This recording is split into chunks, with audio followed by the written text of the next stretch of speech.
بسم الله الرحمن الرحيم الله أكبر বলেন আরো জোরে বলেন আল্লাহু আকবার يا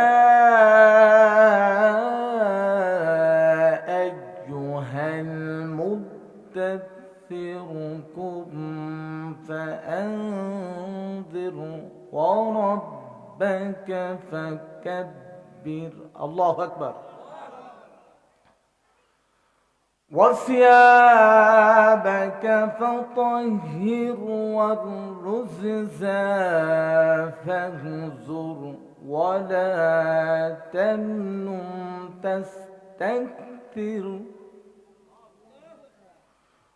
ولربك فاصبر وقال النبي صلى الله عليه وسلم الكيس من دان نفسه وعمل لما بعد الموت والعاسس من اتبع نفسه وهواها وتمنى على الله وقال تعالى في شان حبيبه إن الله وملائكته يصلون على النبي يا أيها الذين آمنوا صلوا عليه وسلموا تسليما اللهم سيدنا مولانا محمد وعلى آله আমি রাস্তাঘাটে বাজারে যারা বসে আছেন আপনাদের বিশেষভাবে অনুরোধ জানাচ্ছি আপনারা অতি দ্রুত মাহফিল প্যান্ডেলে চলে আসবেন ইনশাআল্লাহ। আমি যদি কখনো তায়েফে যাই বলবো মাটিকে ডেকে নবীজির রক্ত ঝরলো কোথায় বলে দাও তাই আজ আমাকে প্রতিশোধের দাবানল জ্বালাবো হেথায় বালাগাল উলা বিকামালিহি কাশাফাত তুজা বিজামালিহি হাসনাত জামিউ খিসালিহি সাল্লু আলাইহি ওয়া আলিহি। আলহামদুলিল্লাহ, বাবুরহাট শামসুল উলুম মাদ্রাসার উদ্যোগে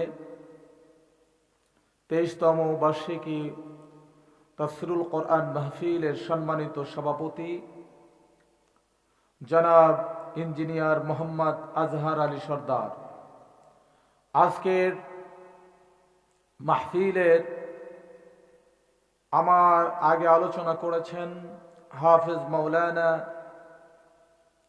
মোহাম্মদ আমানুল্লাহ, তার আগে আলোচনা করেছেন নিয়াম বিন হাবিব রফিকি। আজকের মাহফিলের প্রধান অতিথি হিসাবে আছেন বিশিষ্ট আলেমে দ্বীন জনাব হযরত মাওলানা রবিউল ইসলাম বেলালী সাহেব, দিগার উলামা ইকরাম। আমার সামনে বসে আছেন তাওহীদের পতাকাবাহী কালেমার ঝান্ডাবাহী নরসরদুল মুজাহিদিন দিনী ভাইরা। পর্দার অন্তরালে বসে আছেন এলাকার সম্মানিতা সরল মোনা মা ও বোনেরা। আলোচনার সূচনায় আনুষ্ঠানিকতার মধ্য দিয়ে আমার পক্ষ থেকে আবারও হৃদয় নিংড়ানো সালাম, আসসালামু আলাইকুম ওয়া রাহমাতুল্লাহি ওয়া বারাকাতুহু। সবাই কেমন আছেন? আলহামদুলিল্লাহ। আমাদেরকে ভালো রেখেছেন কে? একটু মন প্রাণ উজাড় করে দিয়ে সর্বশক্তি দিয়ে বলতে হবে কে? আল্লাহ। সর্বপ্রথম শুকরিয়া আদায় করছি সেই মহান মনিবের দরবারে যে আল্লাহ রাব্বুল আলামিন আপনাকে আমাকে দুনিয়ার ফিতনা ফাসাদ থেকে পৃথক করে এই কয়টা মানুষ দেখে কি মন খারাপ? মন খারাপের কিছু নেই, কারণ জান্নাতে বেশি মানুষ যাবে না, জান্নাতে কম মানুষ যাবে। ঠিক কিনা বলেন? আল্লাহ বলছেন অল্প সামান্য কিছু মানুষ জান্নাতে যাবে, আর আপনি দেখতে পাবেন হে নবী অধিকাংশ মানুষই হলো আপনার নাশুকরিয়া, আল্লাহর নাশুকরিয়ার ভিতর থাকবে, যারা গুমরাহের ভিতরে থাকবে। ঠিক কিনা বলেন? কোরআনের মাহফিল হবে আর আপনি রাস্তায় ঘোরাফেরা করবেন, এটা কোরআনের শানে বেয়াদবি। ঠিক কিনা বলেন? এই জন্য আমি চাই, আমি দূর দূরান্ত থেকে এসেছি, প্রধান মেহমান আসবেন, কথা বলবেন, আপনারা সবাই সমস্ত কাজকে ফেলে রেখে চলে আসেন। দ্রুত সালাম পেশ করছি মানবতার মহান মুক্তির দূতের জন্য, যিনি আপনার নবী, আমার নবী, নবিকুল শিরোমণি, নবীদের সর্দার জনাবে মুহাম্মদুর রাসূলুল্লাহ সাল্লাল্লাহু আলাইহি ওয়াসাল্লাম। মাগফিরাত কামনা করি সেই সব ভাইয়ের জন্য যারা দ্বীনের জন্য, মসজিদের জন্য, কোরআনের জন্য জীবনটাকে বিলিয়ে দিয়ে শহীদি তামান্না নিয়ে শহীদ হয়েছেন। সকলকে মহান রব জান্নাতের উচ্চ মাকাম দান করুক। সবাই বলুন আল্লাহুম্মা আমিন। সম্মানিত উপস্থিতি, সম্মানিত হাজিরিন, আমরা যে এখানে আসলাম, ঠকে গেলাম না জিতলাম? একটু জোরে বলেন না। জিতলাম। যারা আসেনি তারা ঠকছে না জিতছে? ঠকছে। তারা এখন বুঝবে না, বুঝবে তখন যখন 60-70-80 বছরের জিন্দিগি থেকে বিদায় নেবে, খাটলাটা, চার পায়ের খাটলা চলে আসবে, একটা বাহন, ওই বাহনে চড়ে যখন রওনা করবে, বিশ্বনবী মুহাম্মদুর রাসূলুল্লাহ সাল্লাল্লাহু আলাইহি ওয়াসাল্লাম বলেছেন, যখন চারজন মানুষ ওই খাটলাটা নিয়ে মসজিদের আঙিনায় চলে যায়, আঙিনার জানাজা নামাজ শেষ হওয়ার পরে সবার জানাজা নামাজে দাঁড়ানোর পরে সবাই বলে যে দ্রুত শেষ করেন। কথা বলে কি? বলে কি বলে না? দ্রুত শেষ করেন ইমাম সাহেব, লম্বা ওয়াজের দরকার নাই। আচ্ছা, যে মানুষটা বলছে ওই মানুষটা মরবে কি মরবে না? কথা বলেন। মরবে। তার জানাজার সময় ওরকম মানুষ বলবে কি বলবে না? বলবে। আসলে আজকে, টুডে অর টুমোরো, আজ অথবা কাল আপনাকে ওই খাটিয়ায় শোয়াবে। বিশ্বনবী বললেন যে একজন মুদ্দারের সাথে, একজন জানাজার সাথে যখন একেবারে 3টা জিনিস কবর পর্যন্ত চলে যায়। কয়টা? সবার আওয়াজ দিতে হবে। কয়টা? আরো জোরে বলেন, কয়টা? 3টা। এই 3টা যখন চলে যায়, একটা তার সাথে থেকে যায়, 2টা রিটার্ন করে ফিরে আসে। বিশ্বনবী বললেন একজন মুদ্দার যখন কবর পর্যন্ত চলে যায়, 3টা জিনিস তাকে অনুসরণ করতে করতে কবর পর্যন্ত চলে যায়। এক হলো তার আত্মীয় স্বজন, 2 হলো তার সম্পদ, 3 হলো তার আমল, বদ আমল, নেক আমল। রব্বুল আলামিন বলেন, ফামান ইয়ামাল মিসকাল যাররাতিন খায়রান ইয়ারা ওয়া মান ইয়ামাল মিসকাল যাররাতিন শাররান ইয়ারা। চিল্লায়ে বলুন আল্লাহু আকবার। রব্বুল আলামিন বলেন, ক্ষুদ্র থেকে ক্ষুদ্রতম একটি যদি নেক যদি করে থাকো, আমি রব্বুল আলামিন ওটাকে খুঁটে খুঁটে খুঁটে খুঁটে তোমার আমল নামায় ঢুকিয়ে দেব। আর ক্ষুদ্র থেকে ক্ষুদ্রতম যদি বদ আমল করো, গুনাহ করো, আমি রব্বুল আলামিন ওটাকেও খুঁটে খুঁটে তোমার আমল নামায় দিয়ে দেব। বিশ্বনবী বলেন, ওই নেক আমল, বদ আমল তার সাথে থেকে যায়, আর সম্পদ, আত্মীয় স্বজন তাকে রেখে, কলিজার টুকরা সন্তান যাকে একবার না দেখলে পিতার ঘুম আসতো না, সেই সন্তান যদি মারা যায়, পিতা কি তার কবরের ভিতরে থেকে যায় নাকি? জোরে বলেন, যায় নাকি? যায় না কলিজার টুকরা সন্তানকেও দাফন দিয়ে চলে আসে। আবার প্রাণের স্ত্রী যাকে নিয়ে দীর্ঘ 60, 70, 80 বছর জিন্দেগি একসাথে কাটালো, 50 বছর একসাথে কাটালো, 30 বছর একসাথে কাটালো, একে অপরের লেবাস স্বরূপ ছিল। আল্লাহ পাক রব্বুল আলামিন বলেন, একজন স্ত্রী স্বামী একজনার আর একজনার পোশাক স্বরূপ, যেমন খুশি তেমন ব্যবহার করবে। সুবহানাল্লাহ বলেন। সেই রব্বুল আলামিন বলেন, যখন ওই মানুষটা কবরের ভিতরে চলে যাবে, তাকে রেখে ওই স্ত্রীও চলে আসবে, স্বামীও চলে আসবে, সন্তানও চলে আসবে, কেউ কবরের ভিতরে যাবে না।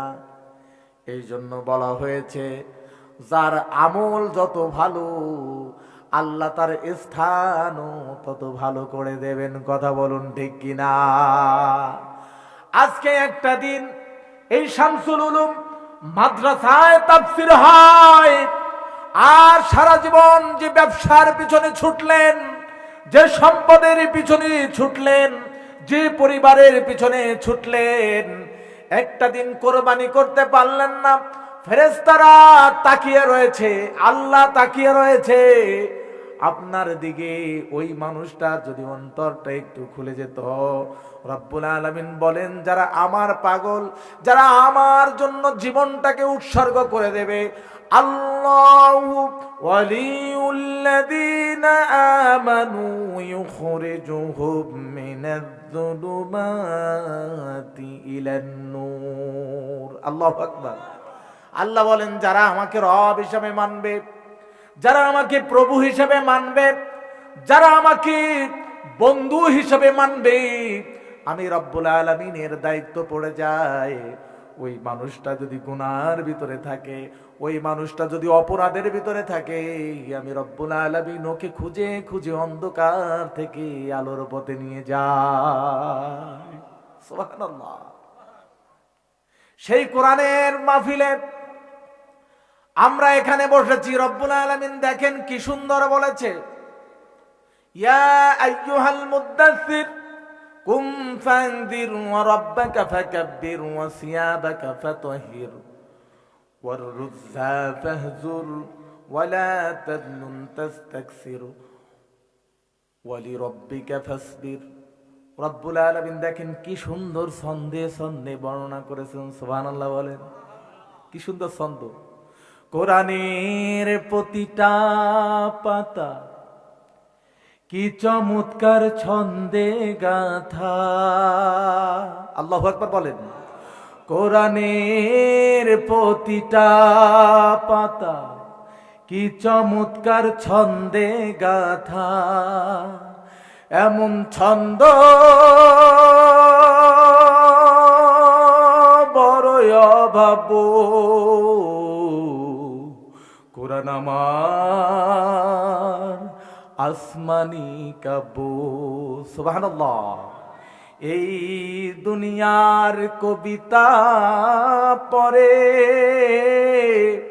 মনুষ্য জনে, আমার আল্লাহর কবিতা পড়ে ফেরেশতাগণে। নাই এমন ছন্দ ত্রিভুবনে, নাই এমন ছন্দ ত্রিভুবনে, ভাবেতে নব কোরআন আমার। পড়েন, কোরআন আমার আসমানি কাব্য, কোরআন আমার আসমানি কাব্য। সুবহানাল্লাহ। এই কোরআন এত সুন্দর করে রব্বুল আলামিন আমাদের জন্য প্রেরণ করেছেন। একটা আয়াতের সাথে আর একটা আয়াতের কি মিল, ঠিক কিনা বলেন? একটা চটি বই যদি বাংলায় আপনাকে দেওয়া হয় যে বাবা এইটা 1 মাস বসে আপনি মুখস্থ করবেন 5টা পৃষ্ঠা, হুবাহু কোনো ম্যান নেই বলে দিতে পারবে? পারবে? হুবাহু পারবে না। বাংলায় লিখে দেব, 5টা পৃষ্ঠা, একটা লাইন দাড়ি কমা কোথাও মিস যাবে না, হুবহু বলে দেবেন। কে আছেন? পারবেন? কথা কয় না। পারলে আসেন, চ্যালেঞ্জ 1 লক্ষ টাকা। আপনি দাড়ি কমা অক্ষর কোথাও কোনো কিছু বাদ দেবেন না, 5টা পৃষ্ঠা হুবহু পড়ে দেবেন। কিন্তু রব্বুল আলামিন 30টা পারা কোরআনুল কারীম আমাদের জন্য দিয়েছেন হুবহু। হাফেজ সাহেবরা খতম তারাবিতে পড়েছে কি পড়ে নাই? পড়েছে। আল্লাহ রাব্বুল আলামিন বলেন, হে বস্ত্র আচ্ছাদিত ব্যক্তি, কুম ফাআনদির, উঠুন, বিশ্ববাসীকে সতর্ক করুন। ওয়ারাব্বাকা ফাকাব্বির, আপনার রবের বরত্বকে প্রকাশ করুন। ওয়াসিয়াবাকা ফাতাহির, আপনার পোশাক মনকে পবিত্র রাখুন। ওয়াররুজা ফাহজুর, কোন প্রতিমার সামনে আপনি মাথা নত করবেন না। ওয়ালা তামনুন তাস্তাকসির, এবং দুনিয়ার স্বার্থে, পাথির্ব স্বার্থের আশায় কোনো পক্ষপাতিত্ব করবেন না, কারো দিকে ঝুঁকে পড়বেন না। ওয়ালি রব্বিকা ফাসবির, আর একটা কথা, শেষ কথা হলো, আপনি সর্বোচ্চ রবের ধৈর্য ধারণ করবেন। সুবহানাল্লাহ। এই সূরা মুদ্দাসসির নাজিল হয়, নামকরণ করেছে প্রথম আয়াত দ্বারা, ইয়া আইয়ুহাল মুদ্দাসসির। প্রথম আয়াত দ্বারা এই সূরাটার নামকরণ করা হয়েছে। এই সূরাটা নাজিল হয় সূরা আলাকের 5টি আয়াত নাজিল হওয়ার পরপরই বিশ্ব নবীর পরে এই আয়াতটা নাজিল হয়। বলুন সুবহানাল্লাহ। আল্লাহর নবীর পরে যখন সূরা আলাকের 5টা আয়াত নাজিল হলো, আল্লাহর নবী কাঁপতে কাঁপতে বাড়ি চলে আসলেন। এসে তার প্রাণ প্রিয় স্ত্রী, প্রিয়তমা স্ত্রীকে বললেন, খাদিজা, আমাকে ঢেকে দাও, ঢেকে দাও, আমাকে ঢেকে দাও। ঢাকা হলো। বললেন, আমি জীবন নাশের আশঙ্কা করছি ও খাদিজা। আল্লাহর নবীর স্ত্রী বললেন, ইয়া রাসূলুল্লাহ, ইয়া হাবিবাল্লাহ, ও মুহাম্মদ, এখনো তো নবী হয় নাই।